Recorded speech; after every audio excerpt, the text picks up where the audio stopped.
بسم اللہ الرحمن الرحیم۔ گروتھنگ چینل دیکھنے والے معزز ناظرین گرامی السلام علیکم۔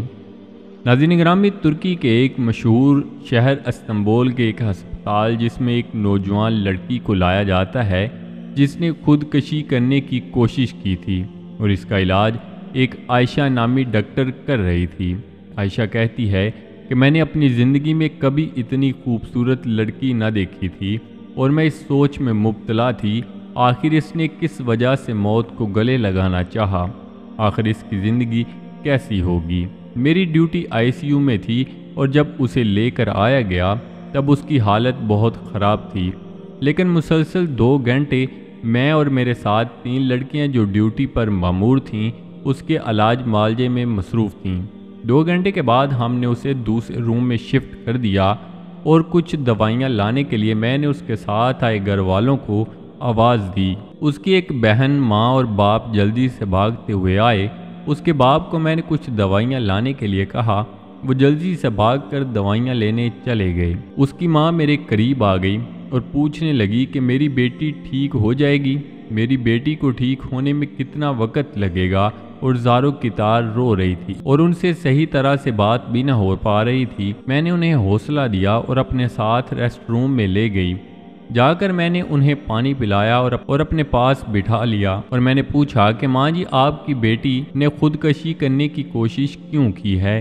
تو وہ چپ ہو گئیں۔ میں نے دوبارہ پوچھا تو وہ پھر رونا شروع ہو گئیں اور کہنے لگی کہ اس کا نام مریم ہے اور اس نے انجینئرنگ بھی کی ہوئی ہے۔ جب اس کی ڈگری مکمل ہو گئی تھی تو ہم نے اس کی شادی کرنا چاہی، تو مریم سے اس کی پسند پوچھی، تو مریم نے ہمیں کہا کہ جہاں بھی آپ میری شادی کر دیں میں خوش ہوں، میں آپ کے ہر فیصلے پر راضی ہوں گی۔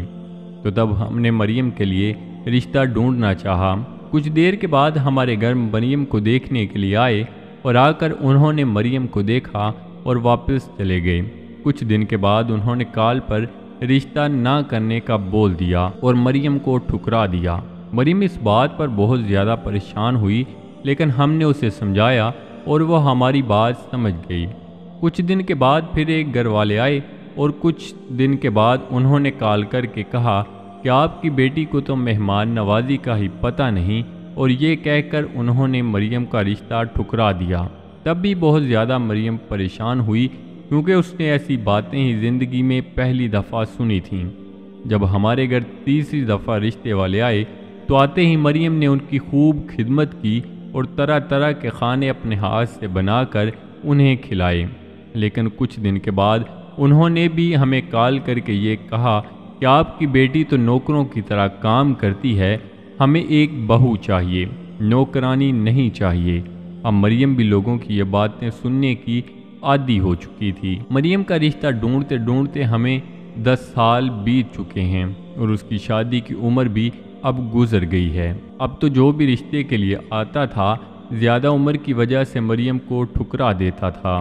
چند دن پہلے ایک لڑکے والے ہمارے گھر آئے اور مریم کو دیکھ کر وہاں پر ہی کہنے لگے کہ دیکھو، آپ کی بیٹی کی عمر اب بہت زیادہ ہو چکی ہے، یہ ہمارے بیٹے کے لائق تو نہیں، لیکن ہم آپ پر یہ احسان کر دیتے ہیں کہ ہمارا ایک بھائی ہے جس کی طلاق ہو چکی ہے، آپ اس کے ساتھ اپنی بیٹی کی شادی کر دیں۔ یہ بات سن کر تو جیسے مریم اب ٹوٹ چکی تھی، اور کل رات اس نے مجھے کہا کہ ماں، جب تک میں اس گھر میں رہوں گی چھوٹی بہن کی بھی شادی نہ ہوگی، اور میری شکل نحوست سے بری ہوئی ہے، اس لیے میں خود کو ختم کر دوں گی تاکہ میری وجہ سے میری چھوٹی بہن آپ کی دہلیز پر نہ بیٹھی رہے۔ میں نے اسے بہت سمجھایا، لیکن وہ نہ مانی، اور چھت سے کود کر اس نے اپنی جان لینے کی کوشش کی۔ مریم کی ماں کی یہ باتیں سن کر میں بھی رونا شروع ہو گئی اور سوچنے لگی کہ آخر لڑکیوں کے ساتھ ہی کیوں ایسا ہوتا ہے۔ میں اٹھ کر مریم کے کمرے میں گئی تو اسے بھی ہوش آ چکی تھی، اور اب وہ کچھ دن تک مکمل صحت یاب ہو سکتی تھی۔ اس کے والد بھی دوائیاں لے کر آ گئے، تو میں نے مریم کے اماں اور ابا کو اپنے کمرے میں لے جا کر بٹھایا اور کہا کہ میرے چھوٹے 2 بھائی یہاں پر ہی ڈاکٹر ہیں، اگر آپ کی اجازت ہو تو آپ کی دونوں بیٹیوں کو میں اپنی بابیاں بنا لوں۔ میری یہ بات کرنی ہی تھی کہ دونوں زاروں کی طرح رونے لگے اور میرے ہاتھ تھام لیے اور کہنے لگے کہ کہ بیٹا آپ کا احسان ہم زندگی بھر اتار نہ سکیں گے۔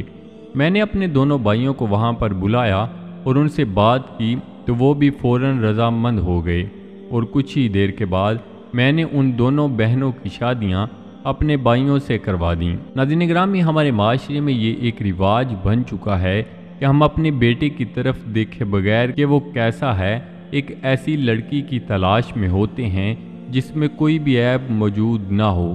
بیٹا بے شک زمانے کا ددکارا ہوا انسان ہو، ہمیشہ رشتہ ڈھونڈتے وقت اپنا معیار بھی دیکھ لیا کریں، اور خدارا کسی کی بیٹی کو ٹھکرانے سے پہلے یہ ضرور سوچ لیں کہ آپ کے منہ سے نکلے چند الفاظ کسی کی بیٹی کے لیے نقصان کا باعث بن سکتے ہیں اور اس کے بوڑھے ماں باپ کو اپنی بیٹی سے محروم کر سکتے ہیں۔